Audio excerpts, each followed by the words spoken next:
Welcome back. My name is Paul. Welcome back to the basketball show. I have another, I think, good episode for you guys. I haven't seen a breakdown like this done yet. And I want to start off like this. There was never an actual conversation about the WNBA Rookie of the Year.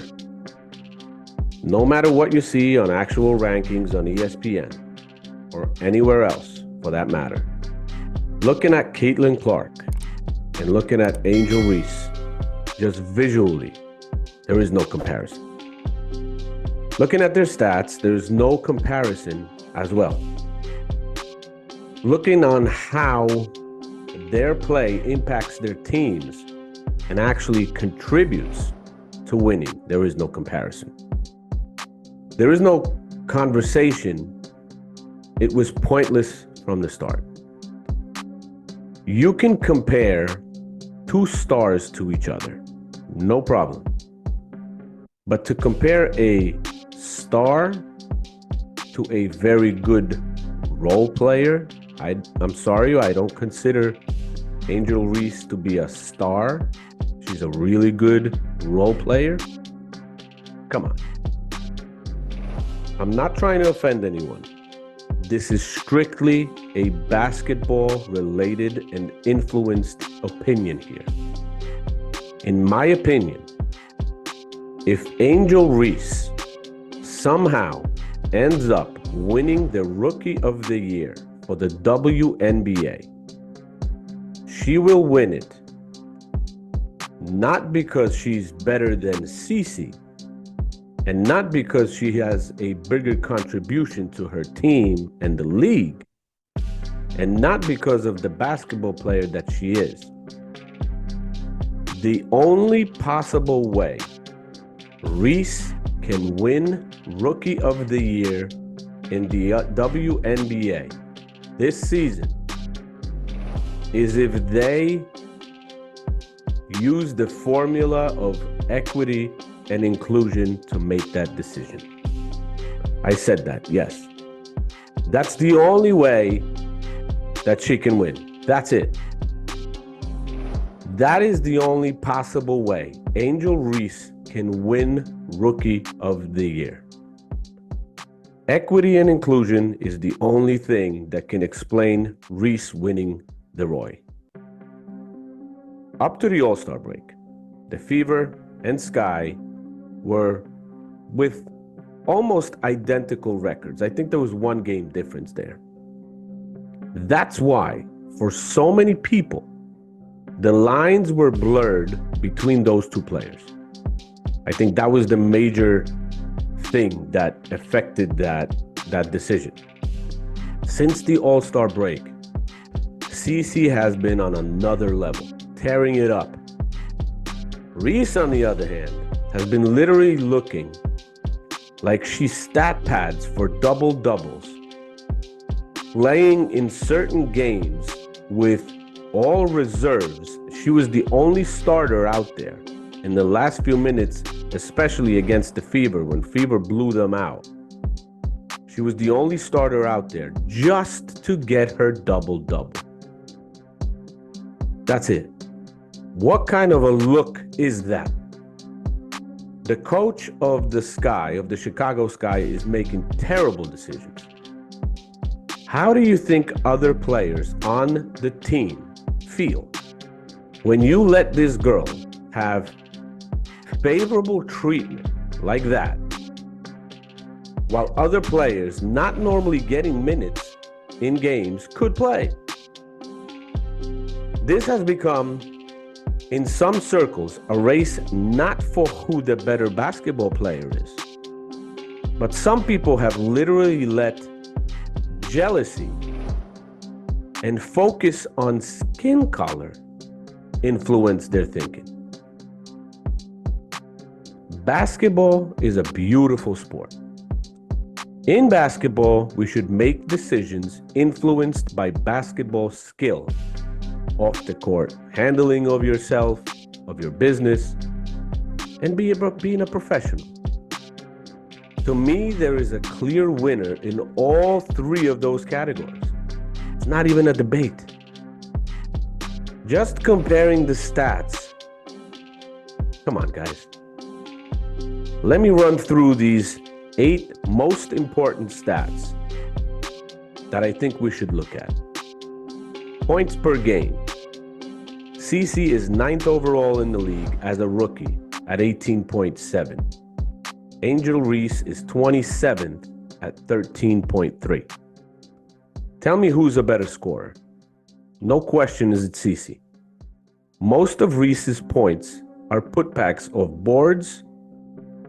She's a role player. At this moment, she has no offensive game. None. Rebounding statistic. Angel Reese is number 1 in rebounds, all WNBA. She's the leader at 13.2 rebounds a game as a 6'3" forward. CeCe is 18th as a 6-foot guard with 5.6 rebounds a game. Assists. CeCe is number 1 in assists as a rookie, all league at 8.4 assists per game. Angel, not even in the top 50, but has an average of 1.8 assists per game. Turnovers. CeCe is number 1 in turnovers in the WNBA at 5.5 turnovers per game. But she averages 3 more assists, so that itself does outweigh that turnover stat. More assists, and assists are actually responsible and they lead to points, where turnovers are not always points lost if the opponent doesn't capitalize. Angel Reese averages 2.1 turnovers, which is more than she averages in assists. That stat speaks for itself. CeCe has more assists than turnovers. Angel Reese has more turnovers than assists. Field goal percentage. Normally, an under the basket player, a rebounder, a power forward, a center, they always have higher field goal percentage than any guard. CeCe field goal percentage is 42.4, while most of her attempts come from further away or behind the three-point line. Angel Reese, 38.4, not even 40%, while most of her attempts come from very close to the basket, yet still has a considerably lower field goal percentage than CeCe. No contest. Very important stat looking at defense. Blocks. CeCe is 17th in blocks as a guard, 0.8 blocks per game, averaging almost 1 block per game. Just shy of it, but close. Reese as a forward and under the basket defender averages a half a block.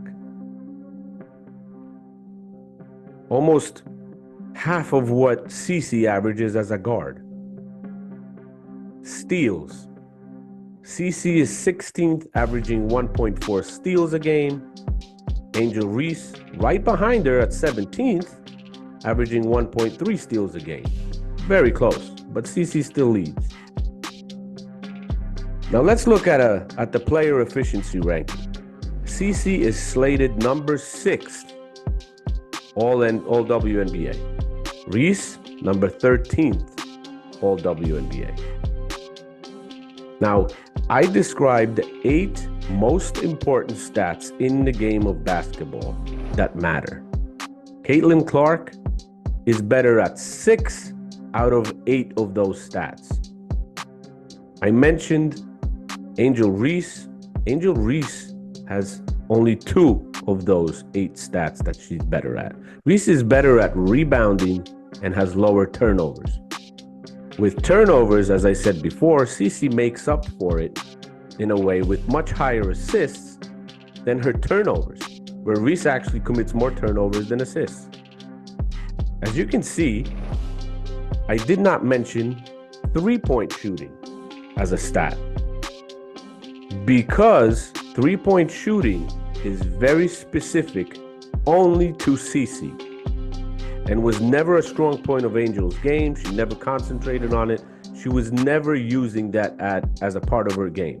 And I wanted this to be as objective as possible, so I left that stat out. One last thing I'm going to say is this. Last season, the Chicago Sky record was 18 wins, 22 losses. They were slightly below 500, but they had a better record without Reese on their roster. I think their team chemistry is way off due to bad decisions of the coach and concentrating more on Angel winning double-doubles than actually winning games as a team. Sky got worse after Reese arrived. I'm not saying it's an overall worse team. I think she screwed up the chemistry on that team. I'm sorry. Maybe not her. Sorry. That's the coach's decision, which might have screwed up the chemistry there. Sky was in the playoffs last season. They will not be this season, as their record right now sits at 11 wins, 22 losses, with 7 straight losses now. Indiana Fever last season were 13 wins, 27 losses. They were a terrible team with no playoffs. This year, after CeCe arrived and every team gunning for them because of CeCe, the Fever has a current record of 18 wins and 16 losses, over 500 record from 13 and 27. They're 18 and 16, and they've won 5 straight now. They have improved so much. They have actually already clinched a playoff spot. There is no contest of the Rookie of the Year, guys. Caitlin already won that race in my eyes. And if you're looking at these stats, the team performance I showed you, the player impact on winning and team and everything else, and you still think Reese should be Rookie of the Year, I'm sorry. But you're not thinking straight and letting your emotions do the thinking for you instead of logic. For more content like this, remember to subscribe, like the video, because it helps me tremendously. Thank you for watching, and I hope to see you again soon.